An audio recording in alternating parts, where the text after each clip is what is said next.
año, se los aviso, vamos a ya comenzar cultos los miércoles con cultos de estudio. Vamos a estudiar la palabra, vamos a iniciar con el discipulado 3 ya a partir de febrero o a finales de enero. Discipulado 3 van a ser los cultos de los miércoles.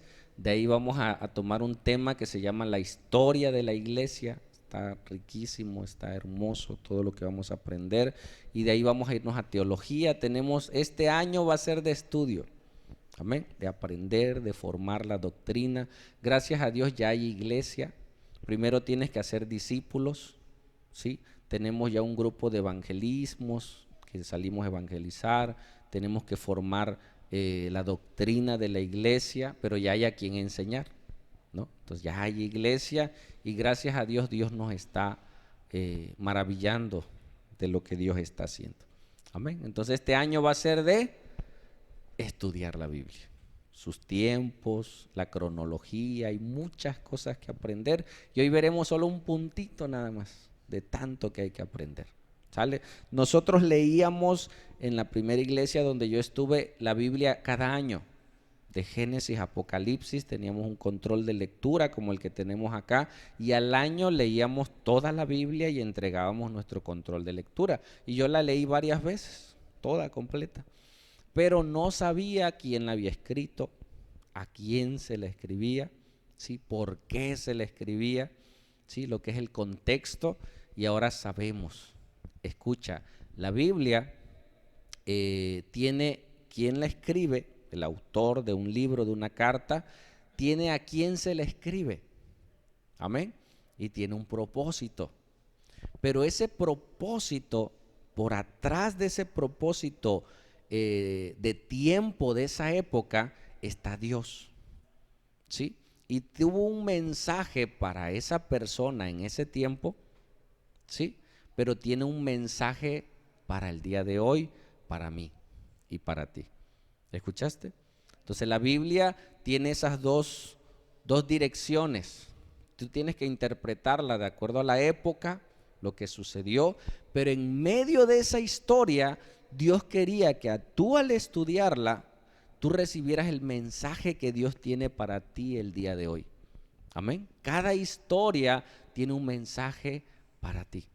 Eso lo expliqué en el anexo y empecé con la gran comisión. Les dije, ¿por qué creen que estamos aquí? Porque tenemos una gran comisión y queremos hacer discípulos y entre ellos están ustedes. Si ustedes quieren, pueden hacer discípulos. Hay un mensaje, ¿sí?, implícito. Dios en toda la historia de la Biblia tiene un mensaje para ti y para mí hoy. Se llama la aplicación del texto. ¿Sale? Vamos a continuar. Ve por favor a Juan. Seguimos. Juan 5:39. Juan 5:39. ¿Quién escribe el Evangelio de Juan? Pues Juan. Juan escribe, pero Juan escribe cosas que también dijo Jesús. En algunas Biblias estas letras están en rojo. Si tú tienes una Biblia un poco más trabajada, por decirlo así, vienen en rojo en algunas Biblias. O sea, cuando viene en rojo significa que esas palabras textuales las dijo Jesús. Estas palabras las dijo Jesús. ¿Sale? Dice, ¿qué dice? Escudriñad las escrituras, porque a vosotros os parece que en ellas tenéis vida eterna, y ellas son las que dan testimonio de mí. Amén. Y Jesús es la revelación del Padre. En Jesús conocemos el carácter perfecto de Dios. ¿Sí? Pero ¿qué nos da ese indicativo? Escudriñar, hermanos. ¿Qué es escudriñar?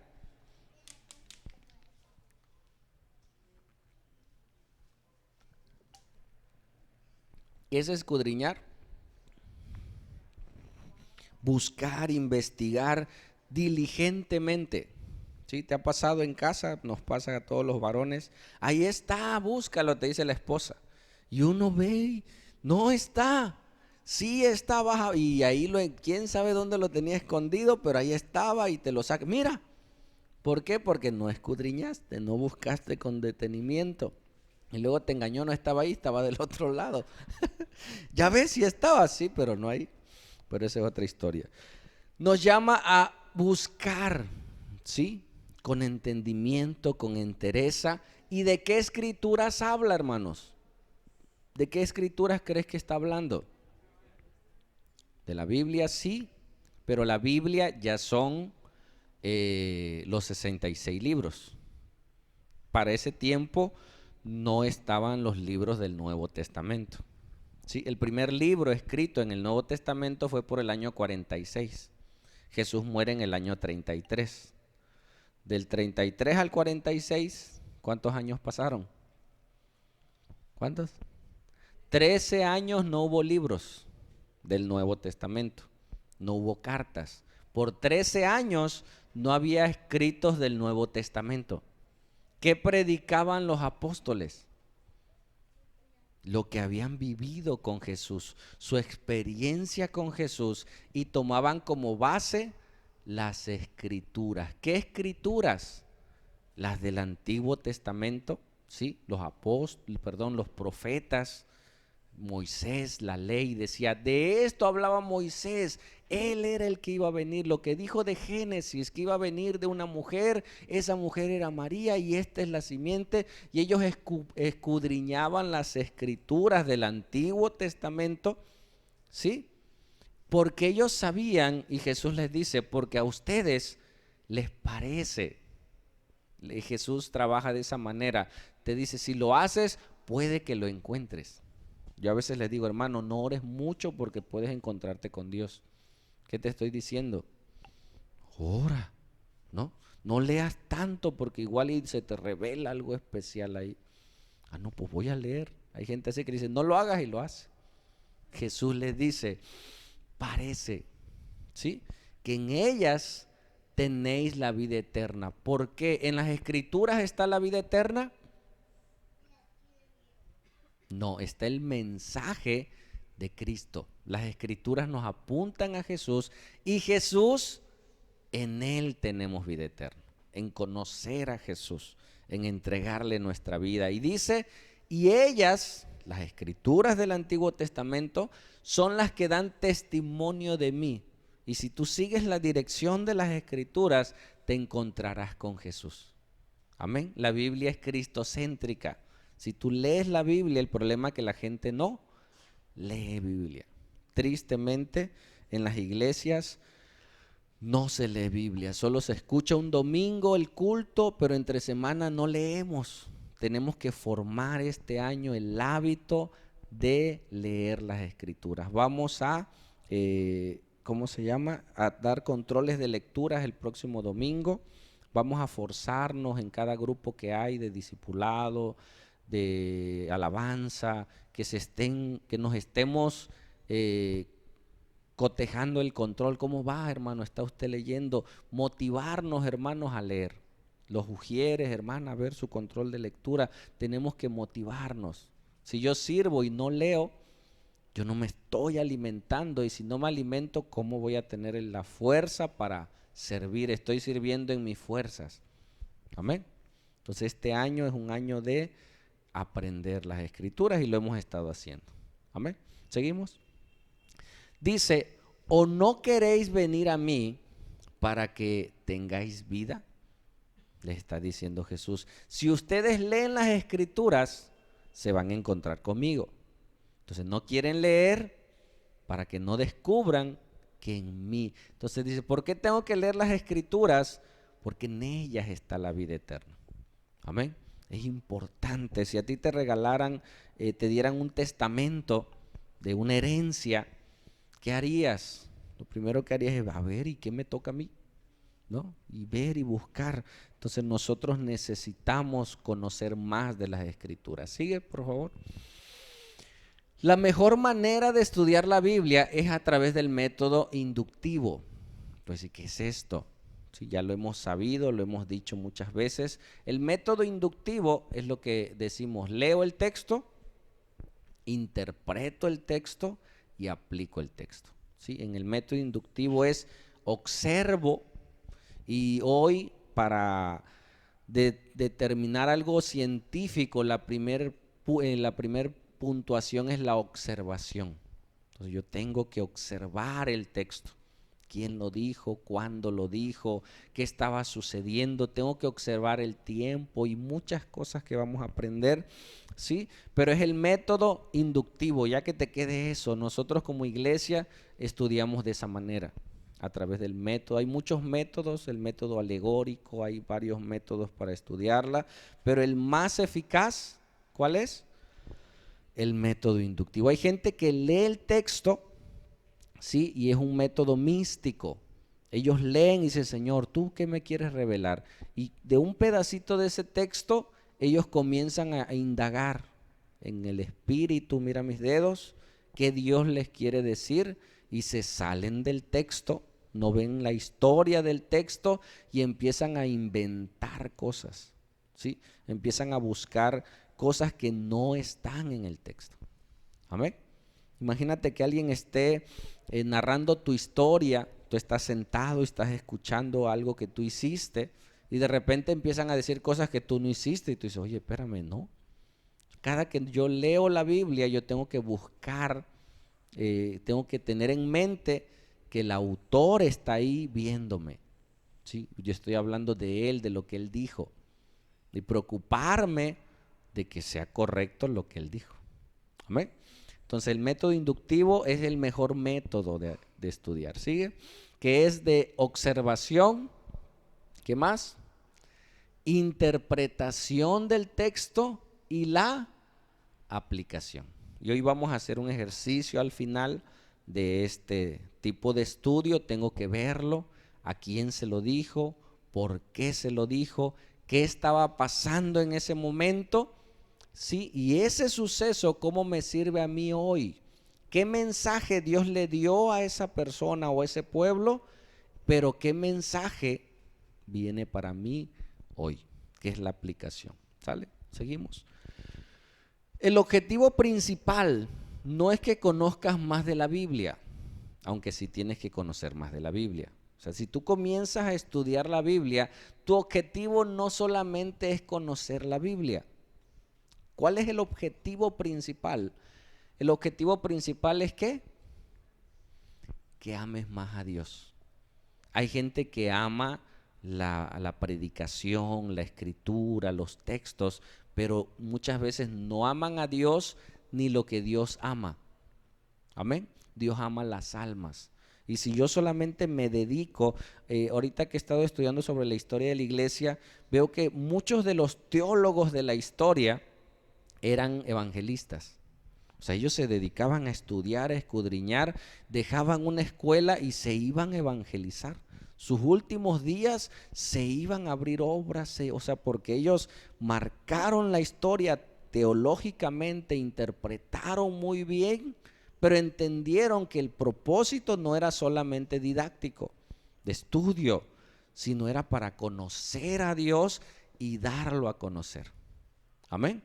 Ese es el principal objetivo al estudiar la Biblia. Y para poderlo amar más, ¿qué? Debemos de conocerlo más. ¿Y cómo yo conozco a Dios? A través de la Biblia. En ella me muestra su carácter.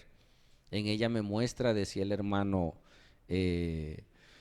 al inicio del servicio, ¿sí? ¿Qué es lo que quiere? Cuando yo tengo a mi esposa, dijo, ¿no? ¿Qué le gusta a mi esposa? ¿Qué no le gusta a mi esposa? Yo ya a través de conocerle y pasar tiempo con él, yo ya sé qué le agrada a Dios. La Biblia nos dice qué le agrada y qué le desagrada a Dios. Me dijo un amigo, digo amigo porque en ocasiones ha ido a alguna iglesia, me dice, pastor, me mandó un mensaje, yo le prometí a Dios comprarle 2 latas de pintura para el templo, dice. Y se las quiero dar a usted, me dijo él. Pero él no se congrega, vive una vida desordenada. Y él tiene un Dios a su concepto. ¿Sí me explico? Hay mucha gente que conoce a Dios o cree conocer a Dios y tiene una perspectiva de Dios propia. Entonces, él hizo un trato con Dios, como le fue bien en un negocio que hizo, ahora le quería pagar a Dios. ¿Sí me explico? Y me dice, pastor, quiero donarle 2 botes de pintura para la iglesia. Le digo, manito, discúlpame. Le digo, se lo traté de decir con todo respeto. Le digo, ¿sabes qué? Mira, a Dios no le agrada que tú le des. A Dios le agrada que tú vivas para Él, le digo. Que tú te arrepientas, que tú busques a Dios. Y no nos dieron los botes de pintura. No, ¿qué te quiero decir? Le digo, a mí no me interesa que él haya cumplido con su Dios, o sea, el concepto que él tiene con su Dios. Si él hubiese dado los botes de pintura, ¿cómo se iba a sentir? Bien, Señor, tú me bendijiste, ¿sí? Yo te cumplo y yo te doy tus 2 botes de pintura para la iglesia y mira, estamos a mano, yo te doy, tú me bendices y estamos bien. ¿Te parece, Dios? Sí, dice Dios. ¿Dice Dios así? No. Cada quien tiene su concepto de Dios. Entonces, ¿qué me interesa a mí? Que él conozca al Dios de la Biblia. Amén. No que pague sus votos y siga viviendo en pecado. Y vamos a tener pintura y se va a ir al infierno. ¿Sí me explico? Mucha gente tiene un concepto de Dios y le quiere pagar, abonar. Esa es su idea. Nosotros tenemos que saber qué le agrada a Dios. Amén. Le agrada tu servicio, le agrada que le des, pero que tu corazón sea recto. Imagínate que tú llegas con tu esposa con un ramo de flores, ¿no? Y tu esposa, ¡ay, qué hermoso! Y por acá traes un chupetón. Y no es de ella, ¿no? Pues si es de ella, pues bueno. Pero que no sea de ella y tú, mi amor, y le vas a dar un beso y te ve, ¿te recibirá las flores? Sí, te las va a recibir para dártelas en la cabeza, ¿no? Porque ¿de qué sirve que tú le des flores, chocolate y andas de adúltero? No recibe, ¿la recibiría? Yo creo que no, ¿no? Pregúntale a tu esposa, mi amor, ¿la recibiría? Te batas. Dios le interesa nuestra santidad. ¿Sí me explico? Y por eso necesitamos nosotros conocer más de Dios para amar más a Dios. Y mira, yo no me puse de acuerdo en las alabanzas con Paco, pero la primera alabanza era eso, ser un aroma ¿qué? Agradable a Dios. A veces me dice, pastor, ¿cuáles cantamos? Y platicamos. Este domingo no. Y todas las alabanzas hablaban del mensaje que voy a dar. Y habla de que tu vida es un aroma agradable para Dios. ¿Sale? Seguimos entonces. Una manera de demostrar tu amor hacia Dios, ¿cómo es? Servirle de acuerdo a su voluntad. O sea, ¿cómo yo le demuestro mi amor a Dios? Sirviéndole a Dios. ¿En dónde? Primero, en mi habitación más íntima. ¿Cuál es? Mi corazón, mis pensamientos. Yo desde ahí, yo ya empiezo a adorar a Dios. Luego, en mi casa, con mi esposa, con mis hijos, con mi familia, con mi hogar, ahí yo le estoy sirviendo a Dios. Y por último, bueno, no por último, después en la iglesia, ahí yo le sirvo cuando yo vengo con ese corazón dispuesto a servirle a Dios, a hacer las cosas para Dios, a hacer el servicio de Dios y al final el mundo. Amén. Tus vecinos, tus amigos, tus compañeros de trabajo. Por eso dice servirle a Dios de acuerdo a su voluntad. Me tocó un joven cuando recién lo empezamos a aconsejar. Él estaba metido en una congregación. No estudiaba, no trabajaba, no, solo estaba metido y era ahí se danzaba con velos, creo. Y él era de los velos y era un joven homosexual. Y servía en la iglesia y estaba metido en la iglesia. Le dije, brother, no es así. Gracias a Dios lo ministramos. Desafortunadamente no entendió muchas cosas, pero llevó un proceso bonito. Volvió, entró a trabajar, entró a estudiar, empezó a vivir su vida correctamente. Le digo, eso es lo que le agrada a Dios. No es que solo estés metido en la iglesia y aparentemente adorando a Dios. Cuando mi vida no es íntegra, Dios no la recibe. Es más, es abominación. ¿Sí? Ok. Entonces, una manera de demostrar tu amor es servirle. Eso está en la Biblia. Cuando tú le sirves a Dios, tú le estás demostrando el amor a Dios. ¿Seguimos?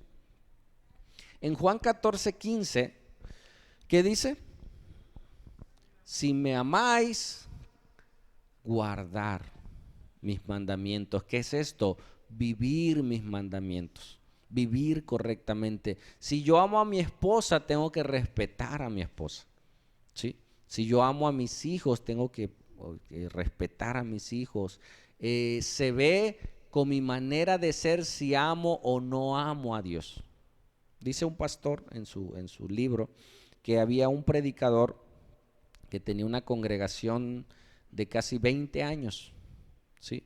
Y lo invitaron a su iglesia. Bueno, fue un evento y él predicó. Y predicó de una manera increíble, o sea, trazó la Biblia, una aparente presencia de Dios ahí, y él le llamó la atención el pastor y dijo, oye, lo quiero invitar a mi iglesia, ¿no? Lo que tiene palabra ese hombre. Y al final se le acercó y le dice, oiga, pastor, ¿qué tiempo lleva usted en su congregación? 20 años. Dice, ¿y más o menos cuántos son en su iglesia? No, somos como 20. Y él se quedó, bueno, y ya, ahí terminó la conversación y se fue. ¿Qué pasó? ¿Por qué no siguió? ¿Por qué no lo invitó?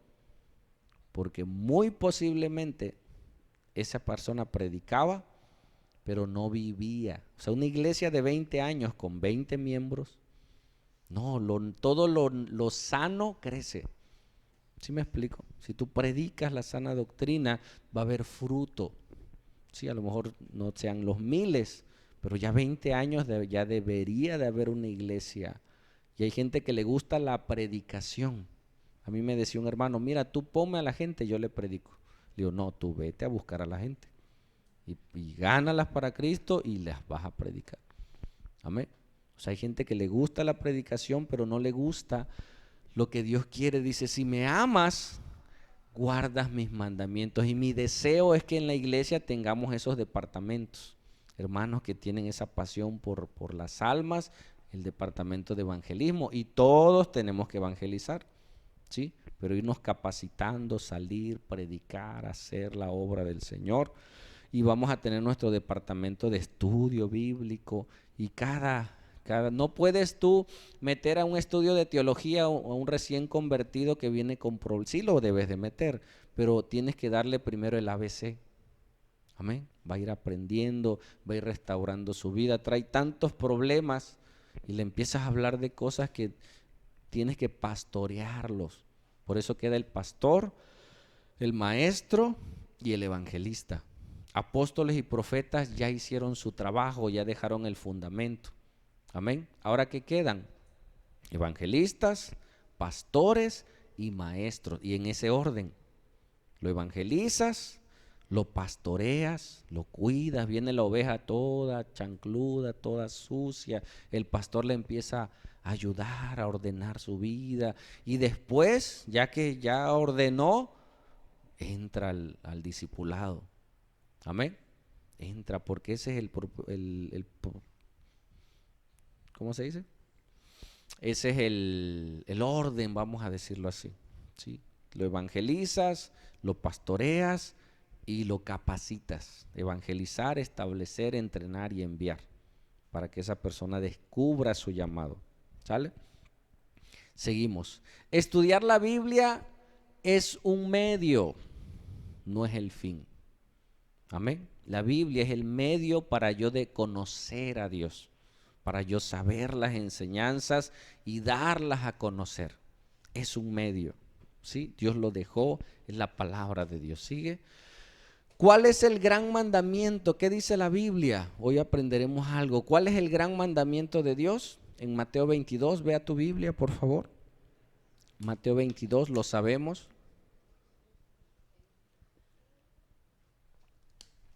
Es amar a Dios, y dice, y el otro es semejante. Mira qué pasó para descubrir ese texto. Vamos a ver el contexto de ese texto. ¿Qué estaba pasando? Los fariseos quisieron tentar a Jesús. Por eso surgió ese mensaje, ¿sí? Jesús resumió, hermano, de los 10 mandamientos, te pregunto ahorita, ¿cuál es el mayor?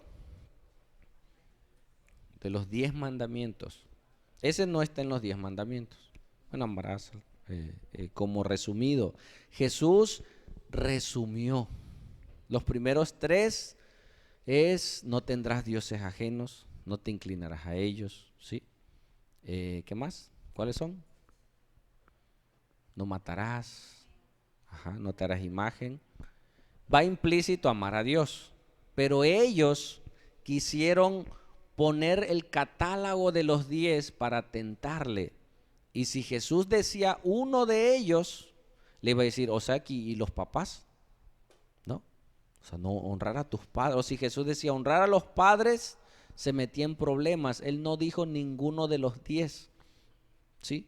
Sino resumió los 10. Vamos a observarlo. Dice, entonces los fariseos, oyendo que habían hecho callar a los saduceos, porque los saduceos ya le habían preguntado a Jesús referente a qué pasaba con un hombre que había tenido, una mujer que había tenido 7 esposos. Porque en esa cultura, si el esposo, el hombre, se casaba con una mujer y no tenía hijos y tenía un hermano, la cultura decía que tenía que su hermano tomar a la esposa para darle descendencia al hermano. Y ya Jesús antes le había dicho a los saduceos, no saben, porque le dijeron, de esos 7, cuando estén en el reino de Dios, ¿cuál va a ser el esposo si estuvo con los 7? Le dijo, mira, no sabes que cuando estemos ahí seremos como los ángeles. Amén. Sí, no hay, todos vamos a ser hermanos. No va a haber papá, mamá, hermano. Es un misterio que está ahí. ¿Sí? Todos vamos a ser hermanos. Y ellos se quedaron, ya no supieron qué decir. Entonces ahora le tocó a los fariseos. Entonces los fariseos, oyendo que habían hecho callar a los saduceos, se juntaron a una. ¿Sigue? Y uno de ellos, intérprete de la ley, preguntó ¿para qué? Por tentarle, diciendo, maestro, ¿cuál es el gran mandamiento en la ley? O sea, si él escogía uno, ya lo iban a tachar. ¿Sí? Y sabemos que Jesús es más sabio, Jesús es Dios, ¿sigue? Jesús le dijo, y ahí están las palabras de Jesús, amarás al Señor tu Dios con todo tu corazón, con toda tu alma y con toda tu mente. Amén. Todo lo que tú eres, todo tu ser, tiene que amar a Dios. ¿Sigue? Este es el primero y se conoce como el grande mandamiento. Y aquí lo tenemos como pilar, amar a Dios. ¿Sí? Y el segundo es parecido, porque si tú dices que amas a Dios, que no ves, ¿cómo podrás amar a aquel que ves? ¿Sí? Si no amas a Dios que no lo ves, ¿cómo amarás al que ves? ¿Sí? Dice entonces, este es el primero y grande mandamiento, y el segundo es parecido, amarás a tu prójimo como a ti mismo. Amén. Si tú amas a Dios, tú te puedes amar a ti correctamente. Me dijo una hermanita, estamos yendo a un anexo, me dice, pastor, lo que a esa gente le falta es amor. Dice. Le digo, no, le falta a Dios. Es que hay que amarlos, hay que abrazarlos porque ellos necesitan cariño. No, a unos les dieron cariño de más, les dieron todo lo que querían y se desviaron. Otra persona dice, no, a ellos hay que darle un oficio, ¿sí? Hay que hacer un anexo, pero con un oficio que aprenda. Le digo, no, manito, ahí hay licenciados, abogados, doctores, internados ahí. O sea, no les falta oficio, le falta Dios. Amén. O sea, no le falta amor, le falta el amor correcto de Dios. Y el amor de Dios no es apapachador. El amor de Dios disciplina. Amén. Le falta Cristo en sus vidas. Le falta nacer de nuevo. Ah, bueno, sí. No, pues es que le falta cariño a esa gente. Le digo, no, los amaron demasiado con un amor humano que se desviaron. ¿No? Ok. Entonces, es amar a Dios. Escúchame. Tu propósito en esta vida es amar a Dios. Naciste, tú y yo nacimos para amar a Dios. Si tú amas a Dios, tendrás el amor correcto para amarte correctamente y para amar a los demás. Amén. Ok, seguimos entonces.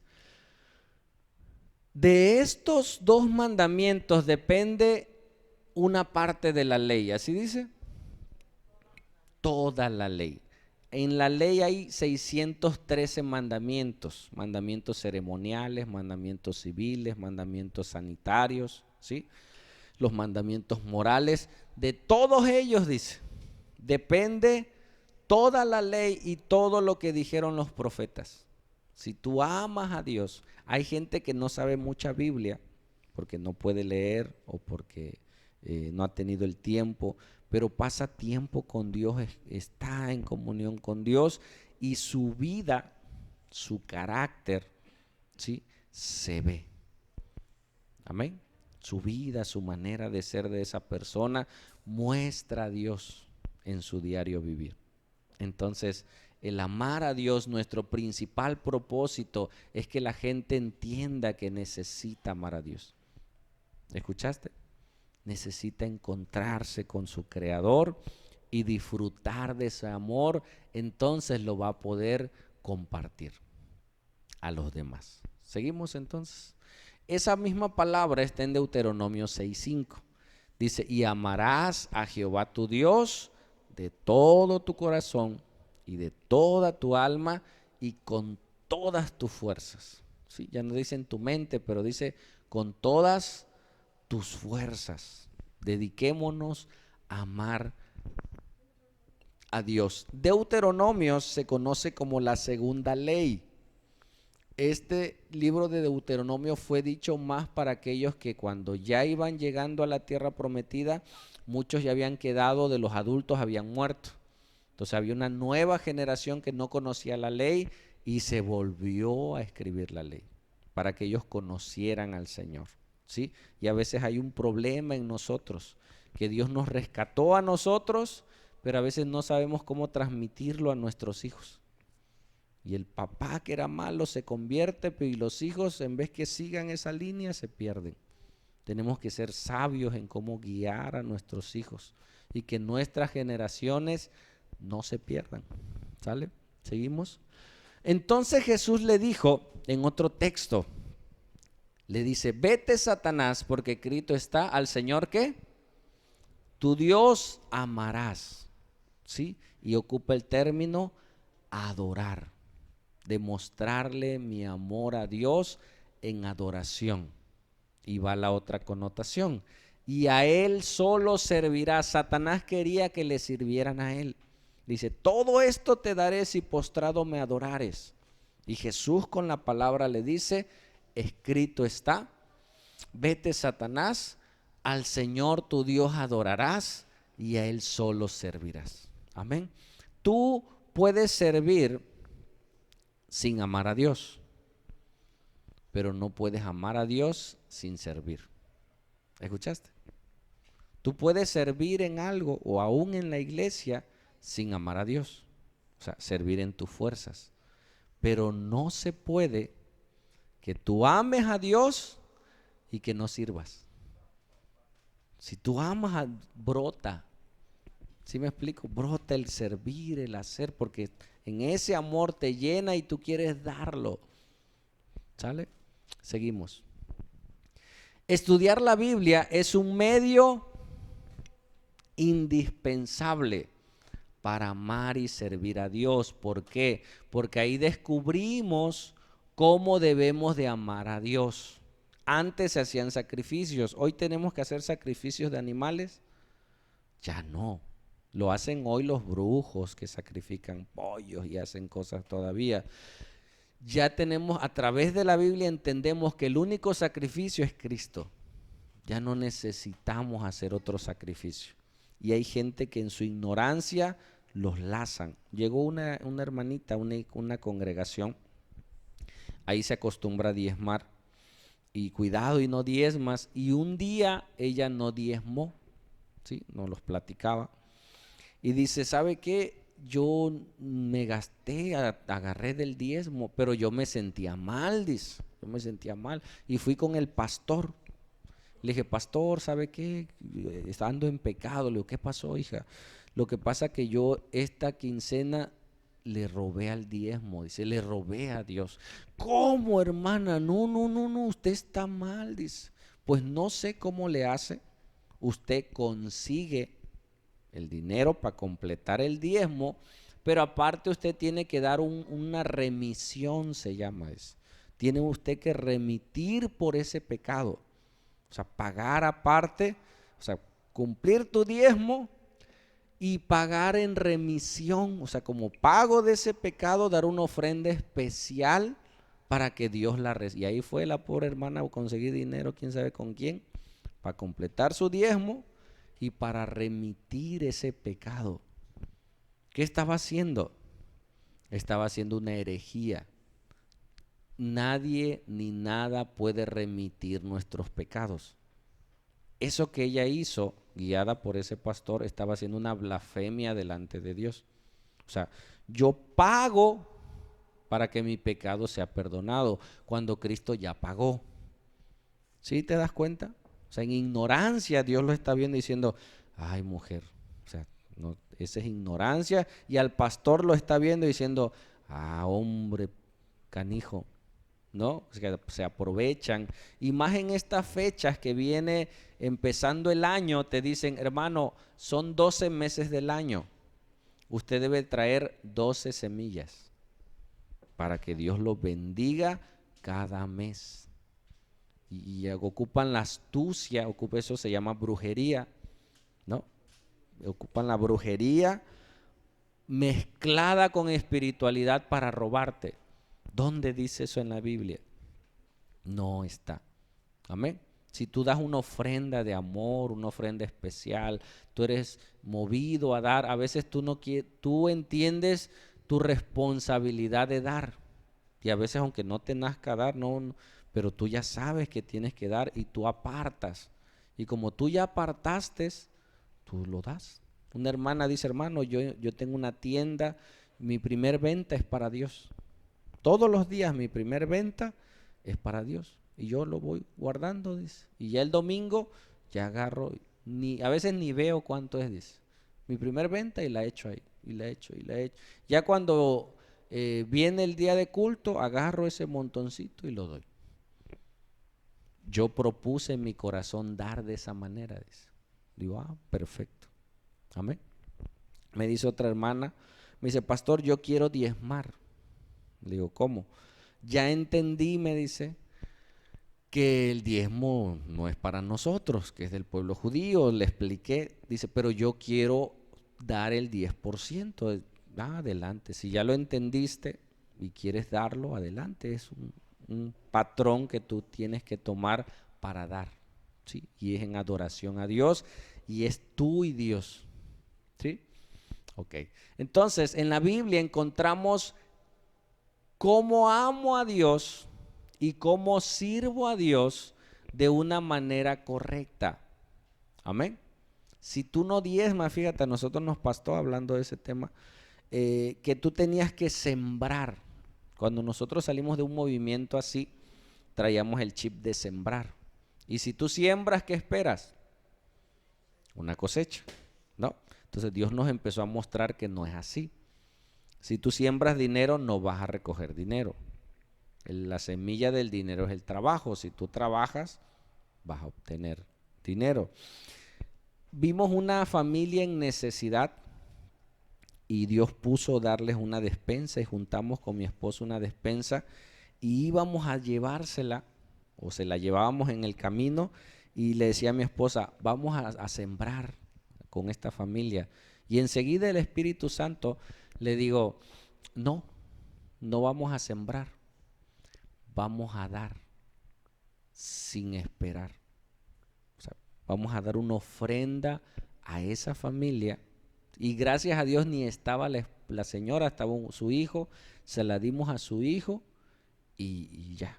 Y oramos, lo bendecimos y nos fuimos, pero se nos quitó el chip del sembrar. Porque cuando tú siembras, ¿qué? esperas recibir. ¿Sí me explico? Entonces cuando tú des, tú da en amor y en obediencia a Dios. Y Dios te va a recompensar, Dios va a hacer lo que Él quiere, Él es soberano. Amén. Pero se me quitó esa idea de que siembra para que Dios te dé. No, tú da a Dios, adora a Dios. ¿Sí? Y Dios nos va mostrando. Sigue. El peligro, escucha, de no estudiar es tener mi propio concepto de Dios. Es lo que hemos estado y con eso empezamos. La gente tiene su propia idea de Dios, su propio conocimiento de Dios. Saliendo del anexo, un muchacho me dice, pastor, ¿qué es Dios? ¿Quién es Dios? Me dice. Dios, mira, esa pregunta es amplia de contestar, ¿sí? Pero lo que te puedo decir que Dios es el creador de todo, ¿sí? Dios es creador, ¿sí? Y Dios creó todo en un orden y ya le di algunos otros puntos, pero para conocer a Dios, quién es Dios, necesitas estudiar para ver quién es Dios en su totalidad, qué le gusta, qué le agrada, cuáles son sus atributos, todo lo que Dios es. Y entre más lo conoces, más descansas. Sabes que Él tiene el control de todo, ¿sí? Una paciente, la vi muy afligida y lo curioso que era de una iglesia pentecostés y estaba, le digo, tranquila hermana, ¿no confía usted en Dios? Sí, yo confío en Dios. Le digo, no, usted no confía en Dios. ¿Cómo no? ¿Por qué me dice eso? Le digo, si usted confiara en Dios no estuviera así. Y se quedó, sí, es cierto, tienes razón, dice. O sea, hay gente que dice que confía en Dios y por todo se acelera. Hey, paz de Dios decimos. Si Dios tiene el control, pues dile, Señor, toma el control de mi mente, mis emociones. Nos podemos alterar, por supuesto, ¿sí? Pero luego decimos, Señor, toma el control. Y descansamos. Amén. Ok. Y Dios, mira, trabaja de esa manera. Cuando tú empiezas a orar por algo, por una situación, Dios va a empezar a operar y a veces se va a desordenar todo. ¿Sí? Tú imagínate un médico, tú traes un dolor de panza y voy a ilustrarlo como si fueras hacia Dios. Tú vas con un dolor de panza, tú tienes un problema. Vas con el doctor y te dices apéndice, ¿sí? Y tú dices, bueno, pues necesita operarse. Y vas, te operan. Pero tú tienes que esperar a que Dios obre. Tú ya oraste, tienes que esperar a que Dios haga el proceso y habrá un resultado. ¿Sale? Eso yo ya lo aprendí. Cuando tú oras por algo, pones en manos de Dios algo, viene un proceso. En el proceso tú cuida que el Dios esté en el proceso y Dios va a responder. Vuelvo al ejemplo del médico. Tú le dices al médico, opéreme, ¿no? Y va a empezar el proceso, los análisis, vas a estar en la plancha y te ponen una manta para que tú no veas, ¿sí? Pero si en medio del proceso se cae la manta y ves las tripas de fuera y ves la rajada y tú dices, no, yo ya no quiero que me operes. ¿Qué harías? Imagina que el paciente se pare esa hora, no, dame mis tripas, yo me voy. Se va a morir. ¿Qué tiene que hacer esa persona? Esperar a que pase el proceso. ¿Sí? Luego van a meter las tripas, van a sacar el apéndice, y mira, va a quedar una rayita. ¿No? Y más si son de esos estéticos, quedará bonito y ya limpio, ya no va a haber sangre, nada, va a haber dolor, pero va a pasar el proceso. Amén. Cuando tú conoces a Dios, sabes que todo tiene un proceso. Tú oras por alguien y espera. A veces van a pasar cosas que tú dices, oye, pues yo estoy orando que sane y mira, más se enfermó. Es que Dios sabe cómo operar. Dios sabe cómo hacer, porque si lo sana enseguida se va. Dios sabe cómo. Lo que sí tienes que cuidar y la confianza que debes de tener es que siga el médico ahí. Pues si se va el médico y están las tripas de fuera, ¿no? ¿Qué sí tengo que cuidar? Que Dios esté en el asunto. Amén. Y todo tendrá un proceso, pero que esté Él. Amén. Ok.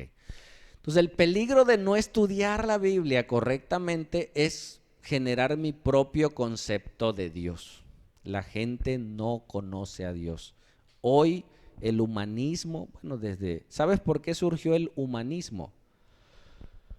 Por el año 1600, 1500, 1600 surge el humanismo.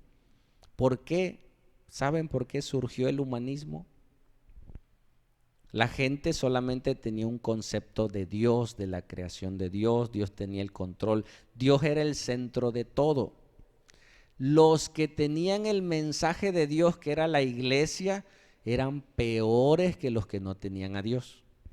Empezaron las cruzadas, matar gente. Decían, oye, estos, ¿sí?, que tienen a Dios, matan gente.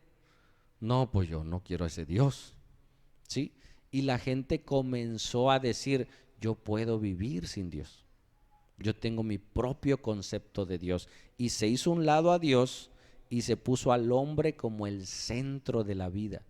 Ese es el humanismo. El hombre viviendo bajo sus propios ideales, bajo sus propios principios. Y mucha gente que no tenía a Dios vivía mejor que los sacerdotes de esa época, que los papas de esa época. Y la gente observaba y decía, mire, este hombre no tiene a Dios y vive bien, respeta a su esposa, bueno, sí, anda con una, pero no como los papas que hacen y deshacen.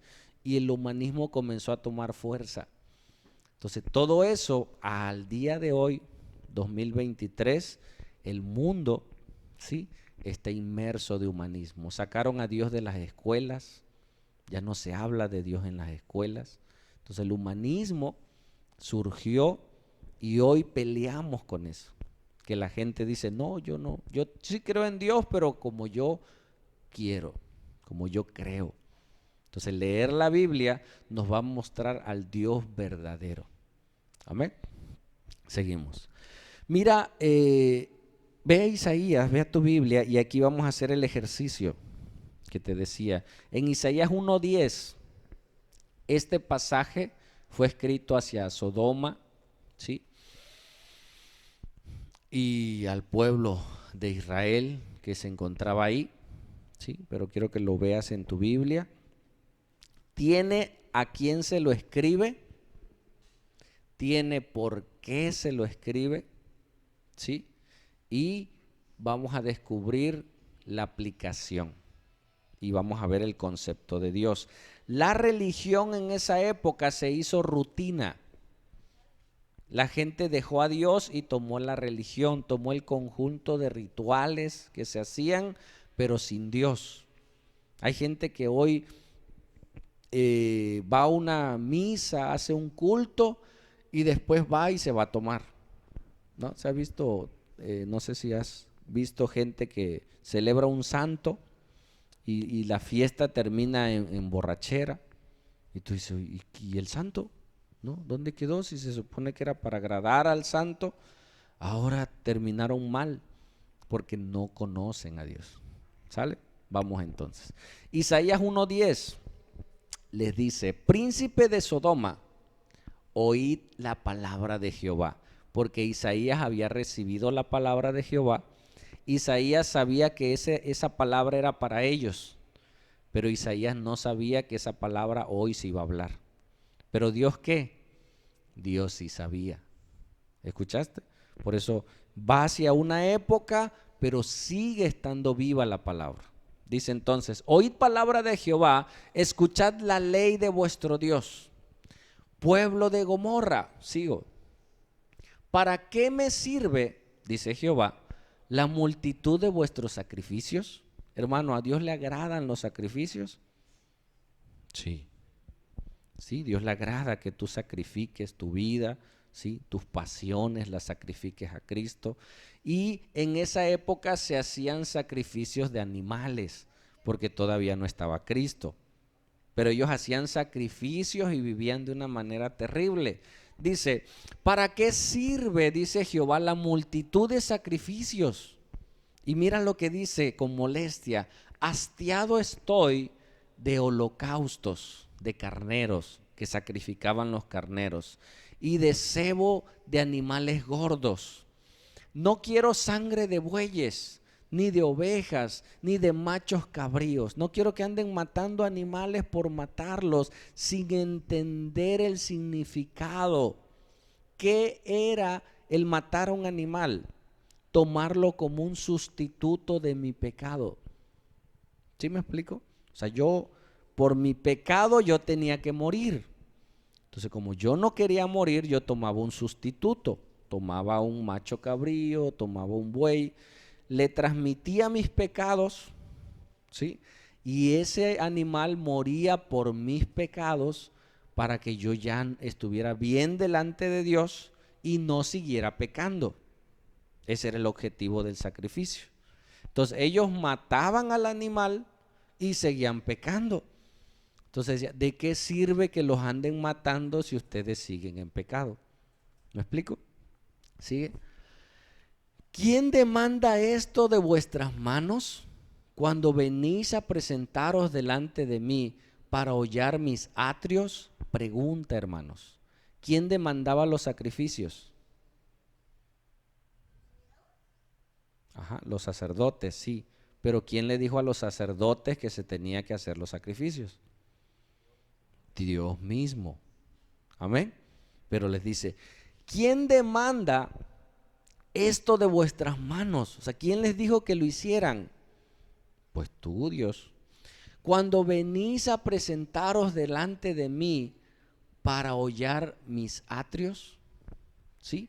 Ustedes hacen los sacrificios y se presentan delante de mí en lo espiritual, y ustedes hollan, o sea, destruyen, ofenden mis atrios. El lugar donde se hacían los sacrificios era en el atrio, en el patio, antes de llegar al lugar santo.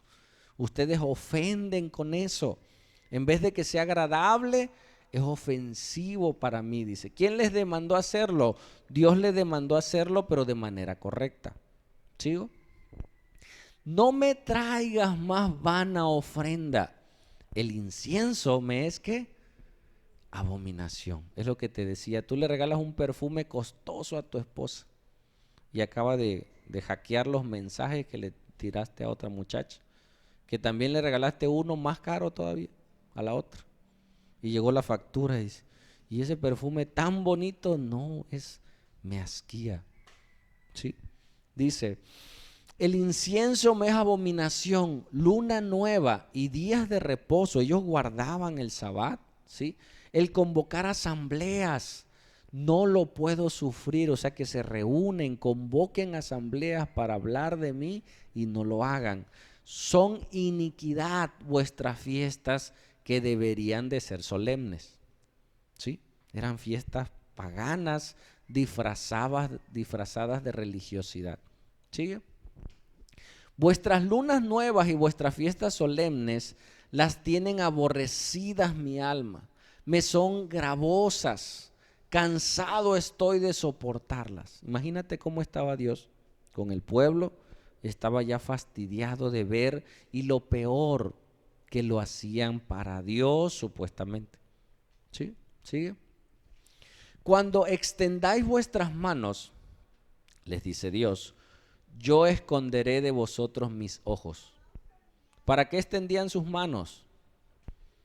Para pedir, ¿sí? O sea, ellos hacían el sacrificio y pedían a Dios.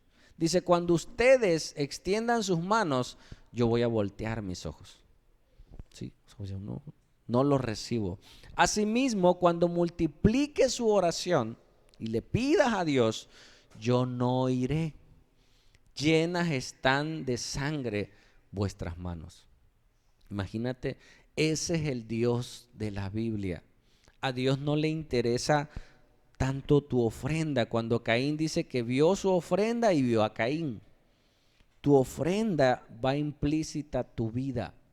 Si mi vida no va acorde con lo que yo le dé a Dios, Dios no la recibe. La puede recibir el pastor, ¿no? Ya tuviéramos 2 botes de pintura, ¿sí? Pero, ¿de qué serviría? Pues para pintar nada más. Pero delante de Dios no iba a llegar su ofrenda. Pero Él iba a quedar contento. ¿Sí me explico? Porque Él ya cumplió.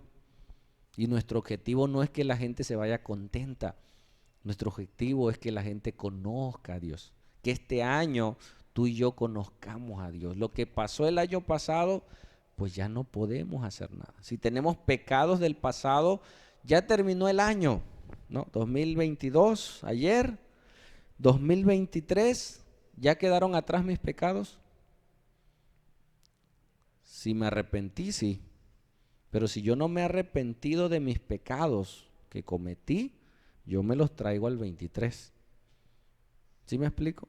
O sea, el hecho que haya cambiado un año, borrón y cuenta nueva. No, me tengo que arrepentir de mis pecados hoy por mis pecados pasados. Si no los llevo conmigo, el diablo está ahí y me sigue golpeando porque yo le abrí la puerta con mi manera de vivir. ¿Sí me explico? O sea, los días, los meses son para nosotros, pero delante de Dios siguen presentes. ¿Sale? Ok.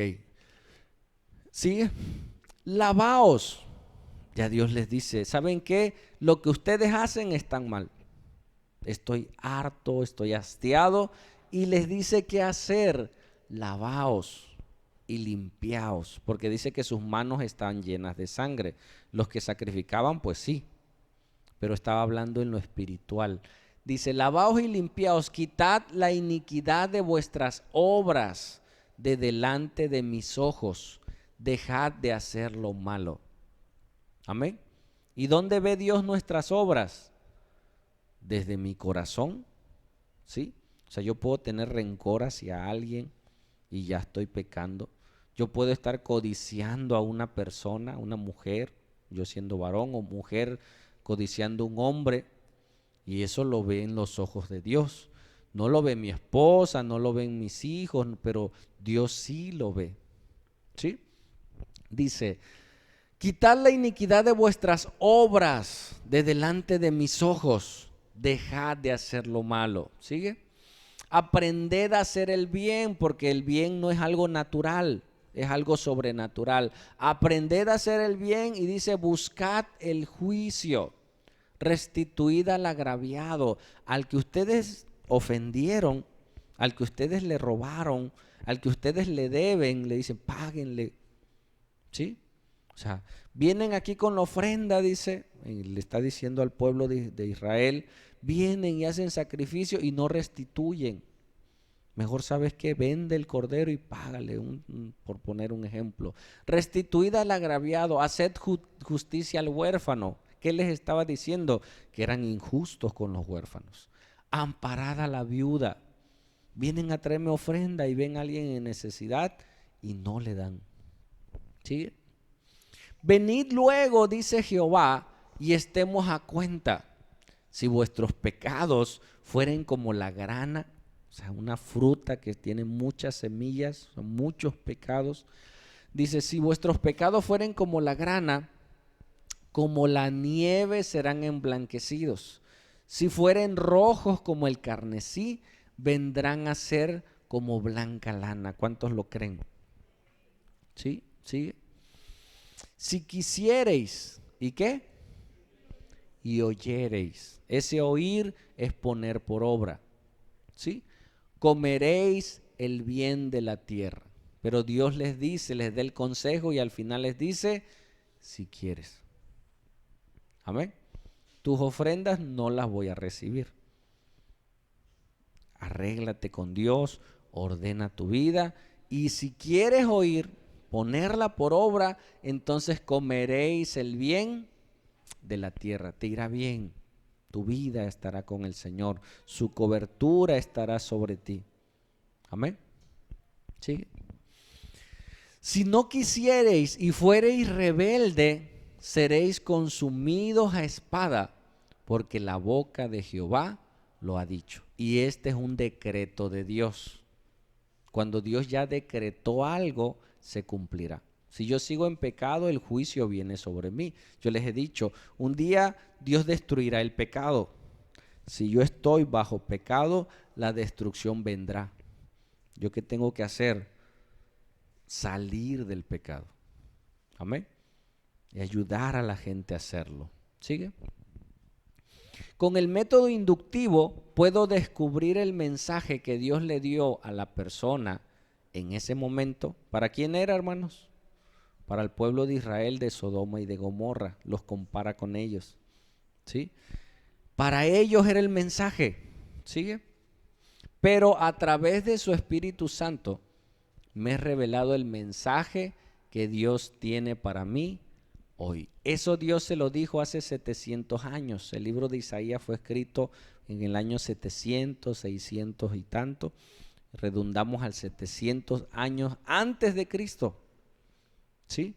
Fue dicho a ellos que hoy podemos tomar, que Dios le dijo al pueblo de Israel y que Dios nos está diciendo hoy a ti y a mí. Si yo estoy en pecado, si yo estoy en maldad, ¿sí? Ya la hice en el 2022, 2023, Señor, ya es año nuevo, todo es nuevo. No, sigo en pecado. Tengo que arrepentirme, limpiar mis manos, dice.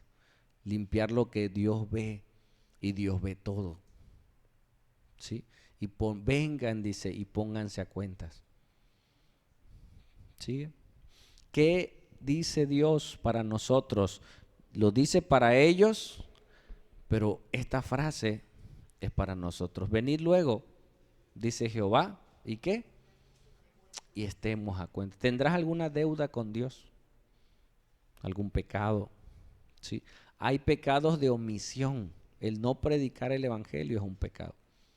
¿Sí? Hay pecados que no hacemos, que debemos de hacer, pues, y no, el saber hacer lo bueno y no hacerlo es pecado. Tuve que hablar a alguien y no le hablé, estoy bajo pecado. Venid luego, dice Jehová, y estemos a cuenta. Si vuestros pecados fueren como la grana, como la nieve serán emblanquecidos. Si fueren rojos como el carmesí, vendrán a ser como blanca lana. Entonces el mensaje hoy, hermanos, es de parte de Dios para nosotros. Pongámonos a cuentas al Dios de la Biblia. No puedes avanzar en pecado. ¿Escuchaste?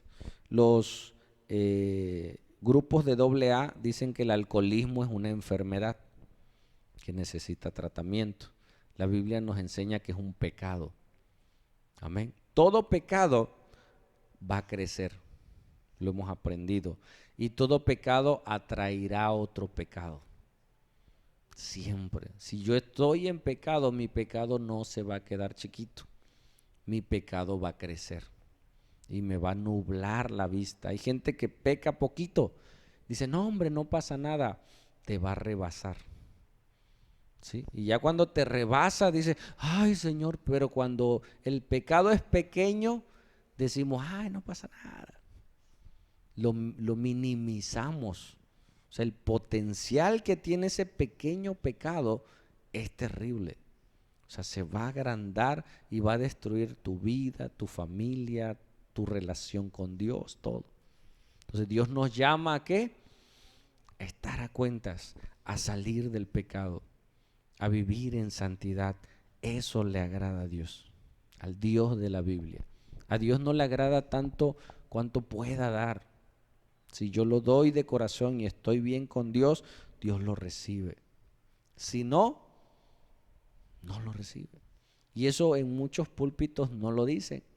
Hermano, tú trae a Dios, no importa cómo estés, Dios ve tu corazón, Dios sabe, tú tráelo.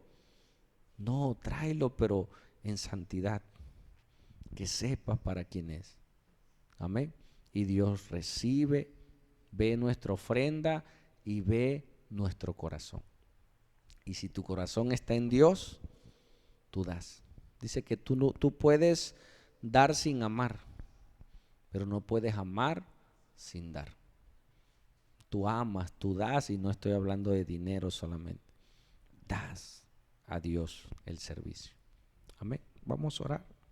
Ayúdame, Paco.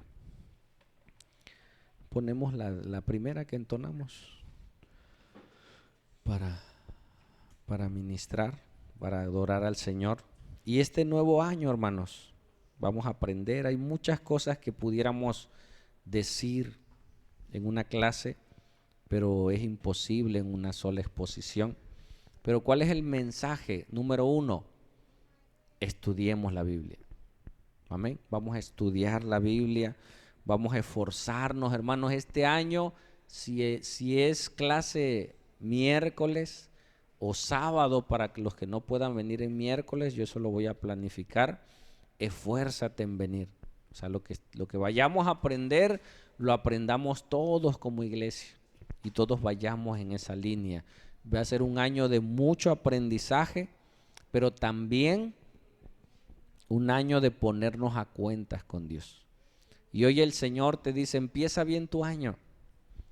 Amén. Ponte a cuentas. No sigas tu 2023 igual, hermano. Un consejo, no sigas tu año igual. Dile, Señor, perdóname. Me comprometo a buscarte más, a leer más, en hacer tus obras, a ponerme a cuentas contigo. Y hoy es el día de hacerlo. Cierra tus ojos si puedes, si gustas, y habla con Dios, hermano. Pídele perdón a Dios. No sé cuál sea tu pecado, yo conozco los míos y yo le pido perdón a Dios.